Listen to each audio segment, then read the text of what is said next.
Hello. They say love blinds you to red flags. As a successful businessman, I thought I was too smart to be fooled. Then I met Joanna, beautiful, charming, and hiding secrets that would nearly destroy everything I built. My mother saw it coming, but some lessons can only be learned the hard way. This is my warning to men who trust too easily. My name is Derek. I'm 35 years old, and until recently, I thought I had it all figured out. I own a successful construction company in Denver that I built from the ground up. I've got a nice house in the suburbs with a view of the mountains, and enough savings to feel comfortable.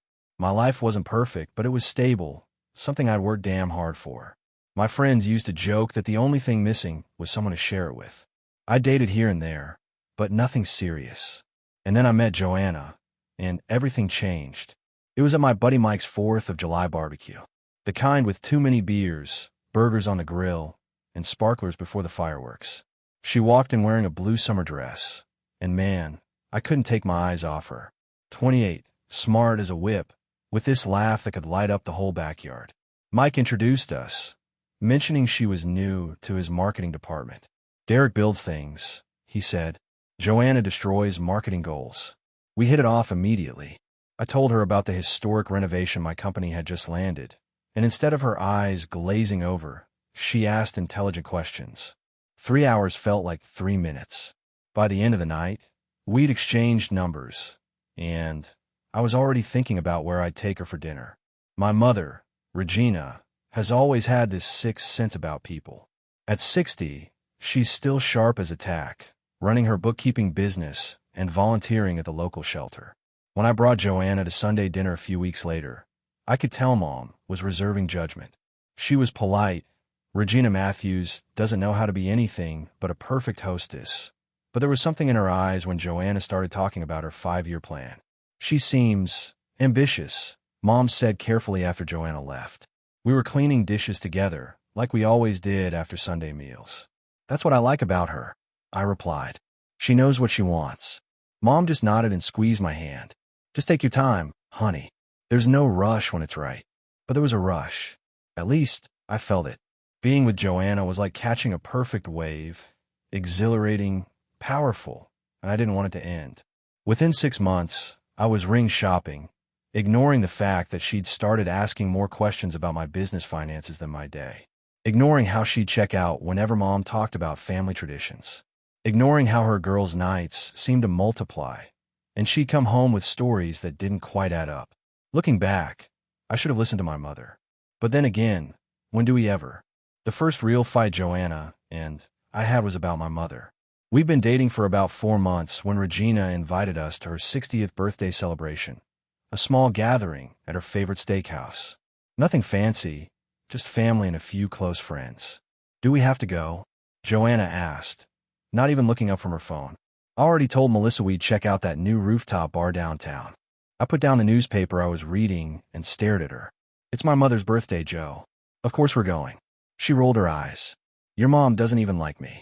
Don't think I don't notice how she watches everything I do. That pushed a button. Maybe because deep down I knew Mom's concerns weren't completely unfounded. Look, my mother raised me alone after my dad walked out. She worked 2 jobs to keep a roof over our heads. If it weren't for her, I wouldn't have the business I have today. So yeah, her birthday is non-negotiable. Joanna looked surprised. It was probably the first time I put my foot down about anything. Usually I was the easygoing one, letting her choose the restaurants, the movies, the weekend plans. Fine, she huffed. But you owe me. The dinner went as well as could be expected. Joanna put on her charming face, but I caught the tight smiles and the frequent bathroom breaks to check her phone. Mom noticed too. I could tell by the way she squeezed my arm when we said goodbye. She's got a strong personality, Mom said, carefully choosing her words. Just make sure there's room for yours too. That comment stuck with me, especially when 2 weeks later, I made the decision that would change everything. We were having dinner at my place when Joanna started talking about moving in together. My lease is up next month, she said, twirling pasta around her fork. And it makes sense financially. Why pay 2 rents when we spend most nights together anyway? She wasn't wrong, but something made me hesitate. Maybe it was Mom's warning. Maybe it was how Joanna's girls' nights had become more frequent, or how defensive she got when I asked about her new friends. especially someone named Eric who kept liking our Instagram posts.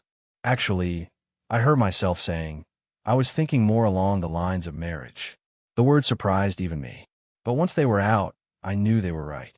I wasn't a halfway kind of guy. If we were doing this, we were doing it properly. Joanna's fork stopped midway to her mouth. Marriage? Seriously? Yes, seriously. I reached across the table and took her hand. I love you, Joe. I want to build a life with you. For a moment, something flickered in her eyes. Uncertainty, calculation, I couldn't tell. Then she smiled, that dazzling smile that had first caught my attention at Mike's barbecue. Derek Matthews, are you proposing to me over spaghetti? I laughed, tension broken. No, but I'm giving you a heads up that it's coming. A real proposal. Ring, fancy dinner, the whole 9 yards. She leaned across the table and kissed me. Yes. The answer is yes. What I didn't tell her was that I'd already bought the ring, or that I'd decided to make her sign a prenup on my lawyer's and my mother's insistence. That conversation would come later, and it wouldn't go nearly as smoothly. But in that moment, I felt like I'd made the right call. I had no idea what was coming. The engagement party was my mother's idea. Traditional values still matter, she insisted, and I couldn't argue with that. We held in the backyard of my house, strung up lights in the oak trees, and Regina made her famous brisket. Everything was perfect, except Joanna's mood. Your mother went overboard again, she muttered as she sipped champagne. All these relatives asking about wedding dates and babies. It's suffocating. I was about to respond when I noticed Mike's expression from across the yard.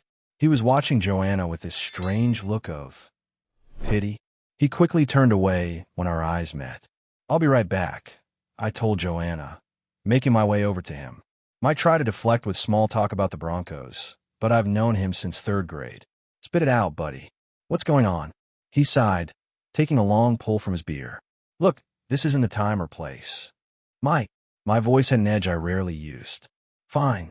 He pulled me behind the garage, away from the party noise. There's been talk at the office. About Joanna and Eric from sales. My stomach tightened. What kind of talk? Late meetings. Lunch breaks that stretched too long. He hesitated. A couple people saw them at the Greystone last week. That's not exactly a business lunch spot. The Greystone was a boutique hotel downtown. My hands clenched involuntarily. They could have been meeting clients, I said, not believing it myself. Mike just looked at me, the way he did when we were kids, and I was making excuses for striking out in Little League. Maybe, but I thought you should know. I rejoined the party, watching Joanna laugh with her girlfriends, the same ones who took her out on those increasing girls' nights. I noticed how often she checked her phone, angling the screen away from view. Later that night, after everyone left, I found myself standing in our bedroom doorway, watching her remove her makeup. I wanted to confront her, demand the truth. But what if Mike was wrong? What if this was nothing but office gossip? Your friends seem nice, I said instead. Especially that blonde one. Tiffany.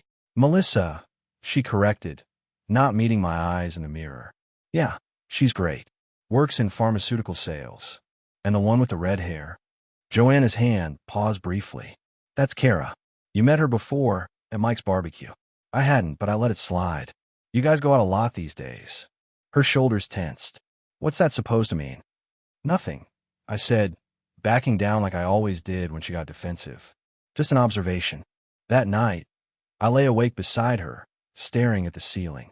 For the first time, I questioned whether I really knew the woman I'd asked to marry me.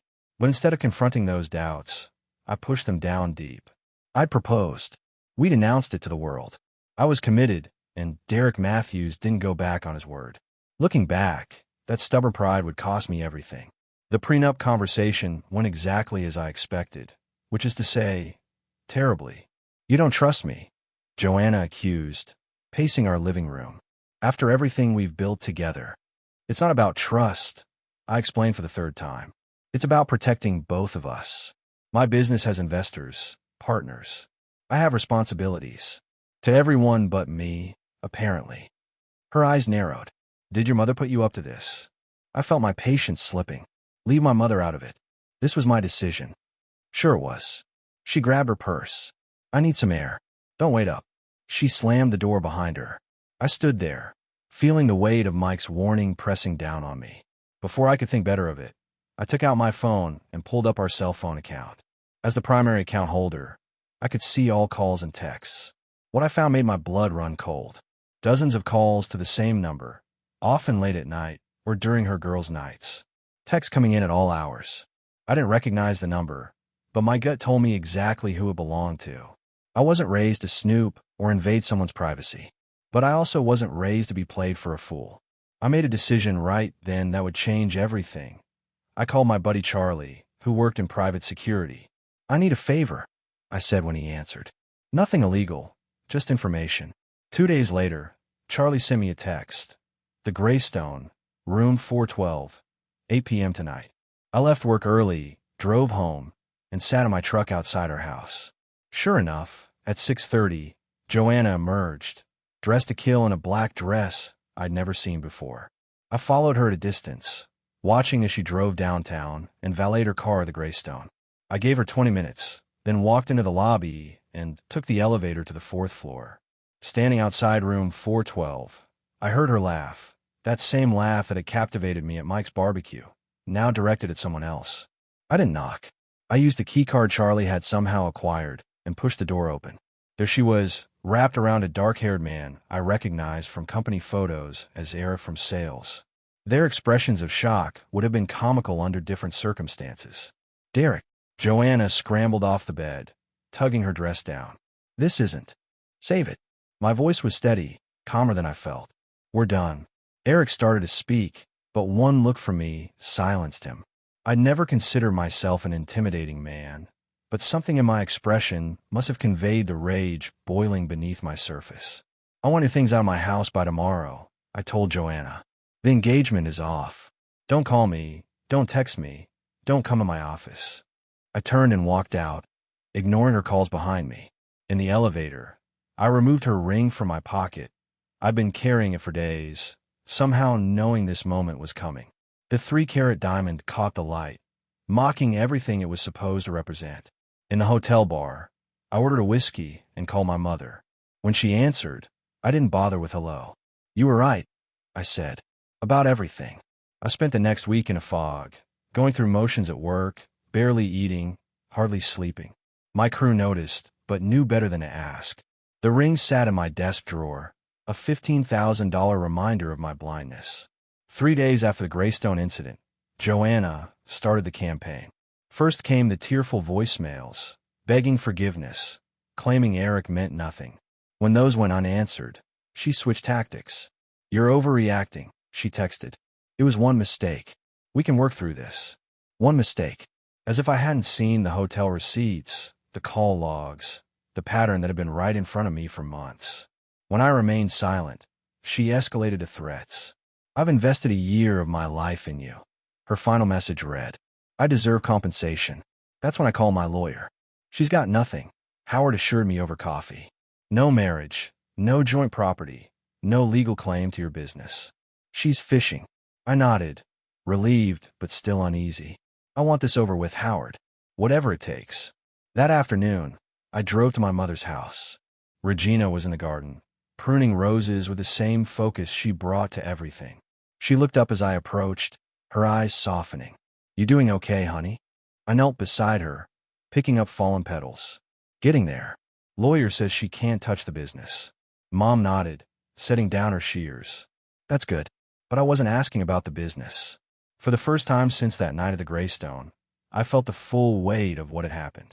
The betrayal, the lost future, the public humiliation. My eyes burned. "I should have listened to you," I managed. Mom took my hand, her gardening gloves rough against my skin. "We see what we want to see, Derek. That doesn't make you weak. It makes you human."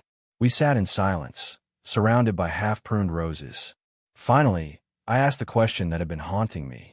"How did you know about Joanna?" Mom considered this. It wasn't one thing. It was how she'd look past you when you were talking. How she'd check her phone when she thought no one was watching. How she'd mention your business success to strangers within minutes of meeting them. She squeezed my hand. She never saw you. She saw what you could give her. That night, I sat on my back deck, watching the sunset paint the mountains gold. My phone buzzed. A text from Mike.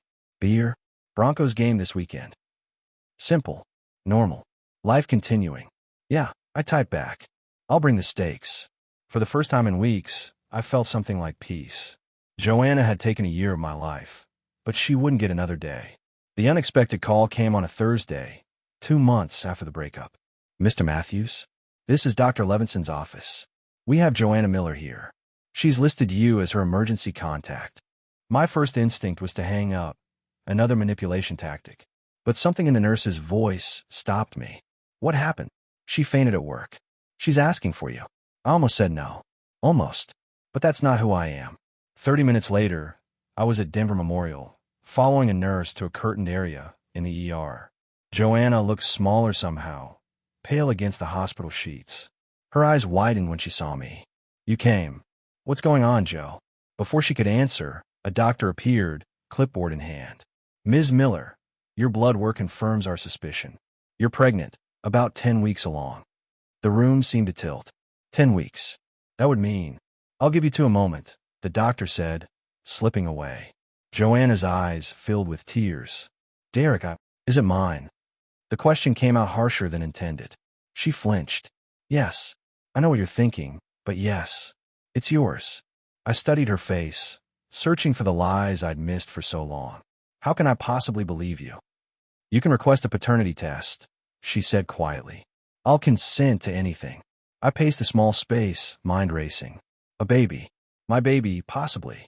Everything I thought was settled suddenly wasn't. What do you want from me, Joanna? She wiped her eyes. Nothing. I'm keeping the baby, but I don't expect anything from you. I just thought you should know. I left the hospital with her discharge papers and more questions than answers. Driving home, I called Howard. I need to know about paternity tests. How soon they can be done. How accurate they are. Howard was silent for a moment. Derek, tread carefully here. Child support is one thing, but if you get involved emotionally before confirming paternity. I know the risks, I interrupted. But if there's a chance this is my child, I need to know. That night, I sat across from my mother at her kitchen table, explaining the situation. What does your gut tell you? She asked when I finished. I considered this, that she's manipulative enough to lie about this, but also that I need to be certain. Mom nodded, reaching for my hand. Then you know what to do. And whatever happens, you'll handle it with integrity. That's who you are. I drove home with a strange mix of dread and determination. The next morning, I scheduled the earliest possible paternity test and called Joanna. I'll support you through the pregnancy, I told her. But we're doing a DNA test the minute it's safe for the baby. That's fair, she agreed, too quickly. Thank you, Derek. After hanging up, I stared at the phone, wondering if I just made the biggest mistake of my life, or narrowly avoided it. The weeks that followed were a careful dance. I provided financial support for Joanna's prenatal care, but maintained emotional distance. We communicated through texts and occasional phone calls, clinical exchanges about doctor's appointments and test results.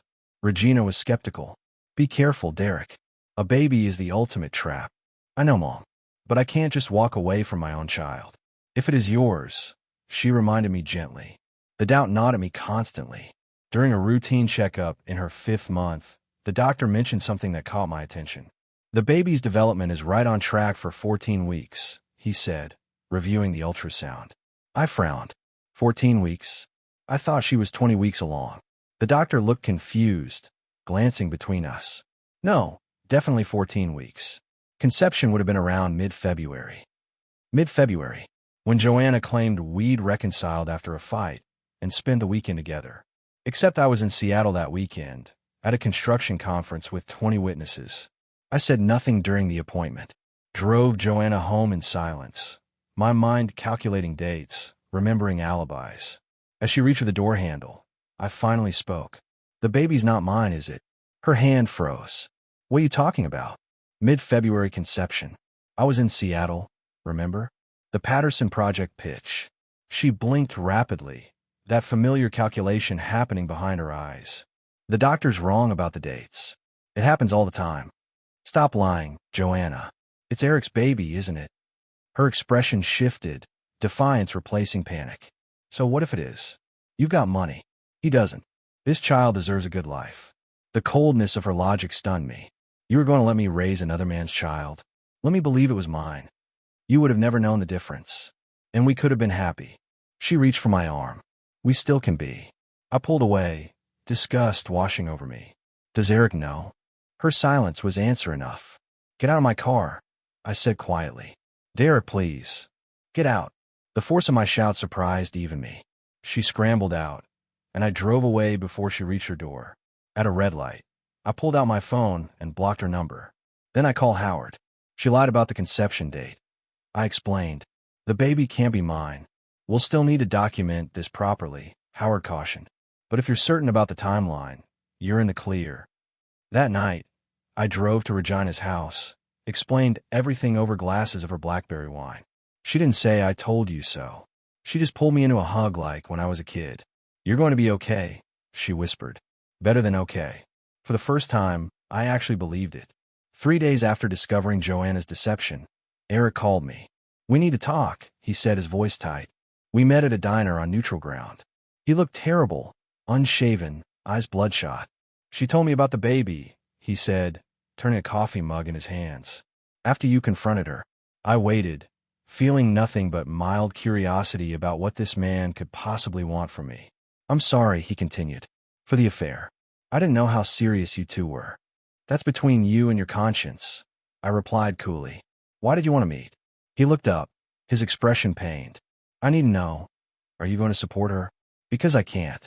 I'm already paying child support for 2 kids from my first marriage. I can barely make rent. The audacity almost made me laugh. Let me get this straight. You sleep with my fiancée, get her pregnant, and now you want to know if I'll foot the bill. He had the decency to look ashamed. I know how it sounds. It sounds like not my problem. I stood, dropping cash for my untouched coffee. You two deserve each other. As I reached the door, he called after me. She told people at work the baby's yours. She's still wearing the engagement ring. I turned back. What ring? The diamond. She's been showing it off, saying you reconciled. Ice ran through my veins. I never gotten the ring back. Hadn't even thought about it in the chaos of the past months. That afternoon, I marched into Mike's marketing department. Conversation stopped as I walked to Joanna's desk. She looked up, startled, instinctively covering her left hand. Too late, I said. Give me the ring. Derek, this isn't the place. Now, Joanna. Or I call security and report stolen. Her colleagues were watching openly now. Slowly, she removed the 3-carat diamond and placed it in my outstretched palm. You didn't have to embarrass me, she hissed. You're right, I agreed. I could have pressed charges instead. Walking out, I nodded to Mike, who stood in his office doorway, visibly uncomfortable but nodding in approval. That evening, I sat with Regina on her porch, the ring box open between us. What will you do with it? She asked. I considered the diamond, no longer seeing promises, but merely a valuable stone. Sell it. Donate the money to that shelter you volunteer at. Mom smiled. Always making something good from something bad. That's your gift, Derek. For the first time in nearly a year, I felt truly free. The hurricane named Joanna had passed, and I was still standing. 6 months after the ring confrontation, life had settled into a new rhythm. The construction company was thriving. We'd landed 2 major contracts that kept my crews busy and the profits flowing. I bought a new truck, renovated my kitchen, and even started training for a half marathon. Things I'd put off while caught in Joanna's drama. Regina had been my rock throughout. Our Sunday dinners became sacred again, sometimes joined by Mike and his wife, occasionally by other friends who'd respected my need for space during the breakup. You seem good, Mom observed one evening as we grilled steaks in her backyard. More like yourself. I nodded, flipping a ribeye. I feel good. Like I dodged a bullet. She hesitated, then handed me a business card. Caroline Winters. She's the daughter of my book club friend Helen. Divorced, no kids, runs her own accounting firm. I raised an eyebrow. You're setting me up now. Just putting the option out there, she said innocently. She's coming to the Labor Day barbecue. No pressure. Mom. Derek Matthews. I'm not suggesting you marry the woman. Just talk to her.